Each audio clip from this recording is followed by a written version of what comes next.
ዛሬ እንግዲህ ፈረንጁ ያው ሄርሜላን ወይንም ፀጉሯን የነጫት ወይንም ደግሞ ፀጉሯን የያዛት መስሏችሁ እንግዲህ ብዙዎቹ ስታሽካኩ እኛ ጀግና ስትሉ አይቻችኋለሁ፣ በኮሜንት ማለት ነው። አትጃጃሉ፣ አትሸወዱ። አብርሃም አንድ ነገር ቢሆን ልንገራችሁ እውነቱን፣ ይሄ ፈረንጁ የሚባለው ድቃላ ከፊት ተሰልፎ የሚመጣው እሱ ነበረ። የአብርሃምን ልብስ ለብሶ ከእናንተ ላይ የደመቁ በጎች ስለሆናችሁ ሰብስክራይቡ እያላገጠባችሁ መሆኑን እናንተ አታውቁ፣ ወይንም ደግሞ ልብ አላላችሁም፣ ወይንም ደግሞ አልተገነዘባችሁም። ገባችሁ አይደለ? ስለዚህ ሞኝ አትሁኑ። እነሱ ተሳስበው ወደው ፈቅደው እየሰሩ እናንተ ለምንድን ነው ሄርሜላን ዋት እስኪ ሰውነቷ ብቻ እውኝ የሚል እኮ ነው። ቆንጅዬ እኮ ናት። እንደናንተ እንደደመቁ እጇ ይሄ እጇ ጉልበቷ ራሱ ጥቁር አይደለም። የሄርሜላ ቆንጅዬ ናት ሲሰራት። ይሄ እስኪ ጉትቻ አደራረጓ፣ የፀጉር አስተሳሰሯ፣ ይህን ፀጉር አስተሳሰር ደመቁ የወሰደችው ከሄርሜ ነው። ነገ ደግሞ እንደዚህ አይነት ልብስ ለብሳ ትመጣለች። በነገራችን ላይ ሄርሜላ እጇ ብቻ ይበቃል። በጣም ቆንጆዬ ልጅ ናት። በጣም ቆንጆ ሴት ናት። አብርሃም ደግሞ እሷ ጋር ሲሆን እንዴት እንደሚያምርበት ባይዘው። በጣም ጀግና ነህ አብርሃም፣ ትለያለህ። ከኔ በቃኝ አልፈልግህም ብላ ስለሆነ የጣለችክ፣ ሄርሚ ደግሞ አንስታ እያሞናሞነች ነው፣ በፍቅር በአንደበት ማለት ነው። ስለዚህ በጎቹ ዝም ብላችሁ ተንጫጩ።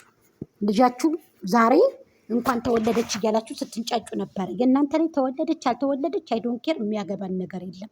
እናንተ ግን በጣም ታሳዝናላችሁ።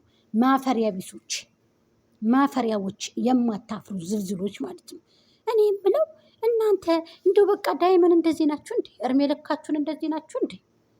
እንደው እናንተ በቃ እርሜ ልካችሁን እንደዚህ ውዛ ዝፍቅ እዛ ሄድ ዘውጥት እዛ ሄድ ዘውጥ። ለምንድን ነው እንደዚህ የምታደርጉት? ይሄ ነገር ጥሩ ነው? ይሄ ነገር ተገቢ ነው?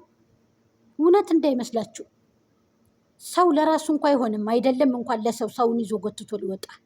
ስለ ሩታ ጠበቃ ብሎ መጥቶ እንደዚህ ኧረ እባክህ ሄርሚናት ያስደበደበችው ውሽማውን ምናምን ለምን እንኩትኩታ ያደርጉም ታዲያ? ካስፈለገ ከሆነ ለምን አያስደበድቡም? ስራዬ ብላችሁ ተጠራርታችሁ ከዚችም ከዛችም ተመጡና ለህዝብ እነሆ እንደው የህዝብ ምን ያድርግ? በእውነቱ ግን እኔ ተው ብያለሁ። ተው፣ ጥሩ ነገር የሚያስተምር ነገር ስሩ። ተው፣ ወይ ህዝብን የሚረዳ ነገር ስሩ፣ ገንዘብ እንዲላክላችሁ። ተው፣ እንደዚህ አታድርጉ። አንድ ቀን ገለታት፣ አንድ ቀን ትወርቃላችሁ። ተው፣ በዚህ ደረጃ ዩቱብ አይቀጥልም። ህዝቡም ደግሞ በዚህ ደረጃ ላይ ይቀጥል ይችላል። ተው፣ ይሄ ነገር ተገቢ አይደለም። ይሄ ነገር ጥሩ አይደለም። ከሌማና ያስመታው ከሌማ እንደበደበው እውነት አስመስለው ነው የሚያወሩት። በቃ እውነት ከፊታቸው ከአንደበታቸው የሚወጣ። ሩታ እኮ ይህን ህዝብ እኮ ተጫውተበታለች እኮ። ዛሬ ማስታወቂያ ነው የሰራችው። ግማሹ ማስታወቂያ፣ ግማሹ ያው የልደቷ ነው።